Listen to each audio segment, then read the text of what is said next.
If it's Ferrara in Orlando, you can see Camping World Stadium there behind me. Also behind me, under construction Fan Fest for the Cheez-It Citrus Bowl.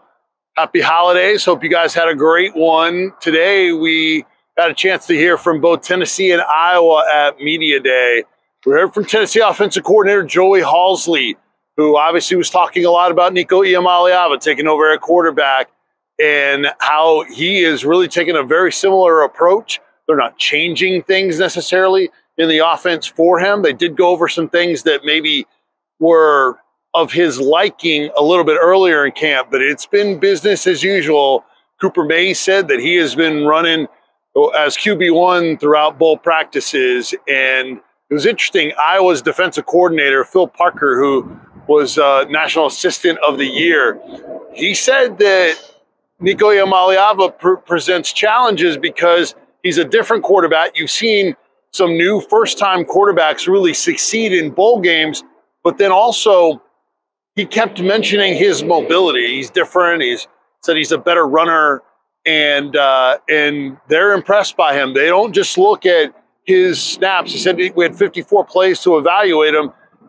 He said they didn't really look at those as though those were garbage time snaps, because you can see the skill set and the ability of Nico in those games. So also Joey Halzle, very complimentary of Joe Milton and what he has meant to the program. He wanted to make sure that that was said, and continuing through bowl practices and helping Nico. Nico said that earlier in the media availability for the Citrus Bowl as well. So Cooper Mays excited about working with Nico. And then also we heard from Tim Banks, Aaron Beasley, and I asked Tim Banks, hey, what's this like for you as an assistant coach with all of the transition in college athletics as a coach?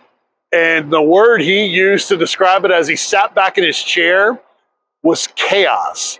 And he said, look, it is what it is. You got to be able to adjust and deal with it. There are plenty of reasons for people to come to the University of Tennessee and want to be a part of what we got going on. Plenty of guys that are here.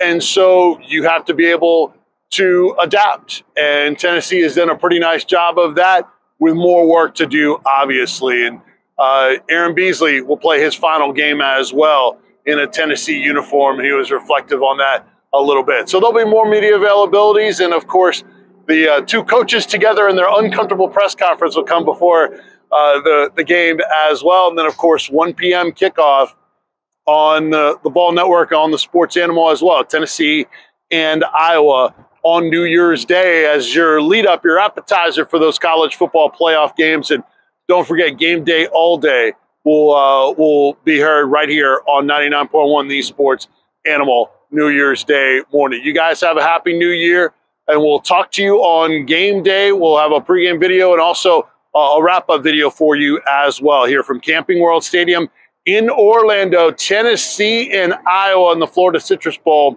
coming up in actually the Cheez-It Citrus Bowl, coming up on Monday. We'll talk to you soon. I am Vince Ferrara at Vince Sports on X and all the social medias, and also our station handle, Sports Animal 991. See you guys.